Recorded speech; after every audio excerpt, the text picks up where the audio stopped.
A passagem bíblica no Evangelho de Marcos, capítulo 16, versículo 17 e 18, afirma que os que creem pegarão em serpentes, e estes sinais seguirão aos que creem. Em meu nome expulsarão os demônios, falarão novas línguas, pegarão nas serpentes, e se beberem alguma coisa mortífera, não lhe fará dano algum, e porão as mãos sobre os enfermos e os curarão. Essa passagem bíblica criou em algumas comunidades cristãs uma tradição de pastores que fazem uso de cobras durante cultos evangélicos. Existem vários casos de pastores que morreram com a prática.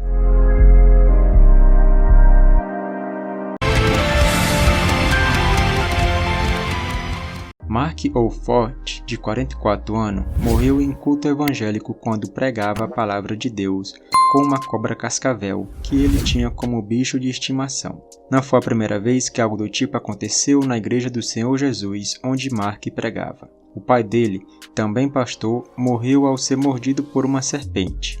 Mark viu a morte de seu pai quando tinha 15 anos.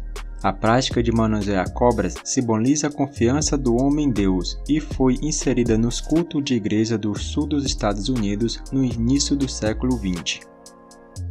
O reality histórico dá conta que foi o pastor George Ellis que deu início à tradição. Ele pregava em igrejas pentecostais, onde a libertação de demônios e a cura eram comum.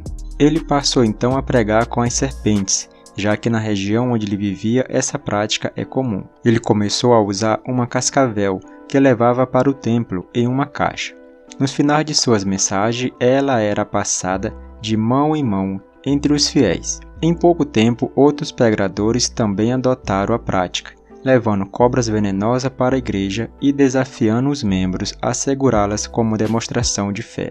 Com o passar do tempo, ocorreram mortes em consequência disso, e muitas pessoas foram abandonando as congregações. Algumas igrejas, seguindo a mesma lógica, veneno de serpente ou pesticidas eram bebidos no culto. Após algumas mortes, a polêmica só cresceu.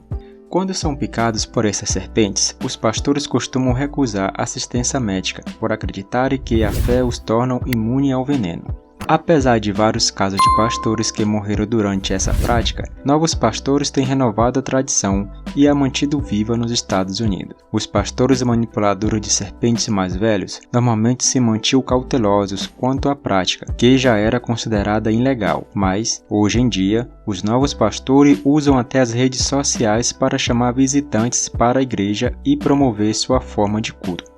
Há registro de mais de 100 mortes documentadas por picadas de cobra nestas igrejas.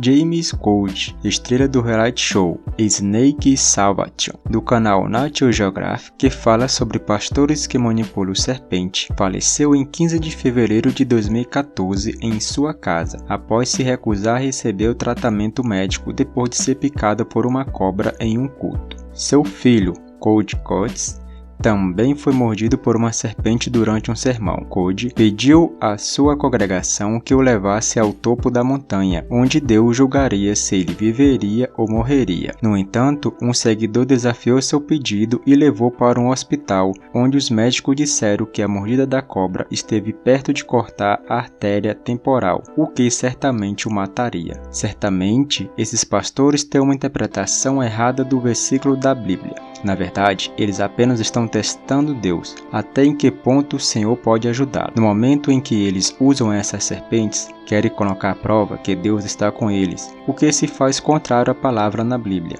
já que o versículo diz que se você tem fé em Deus, Ele estará contigo e irá te proteger.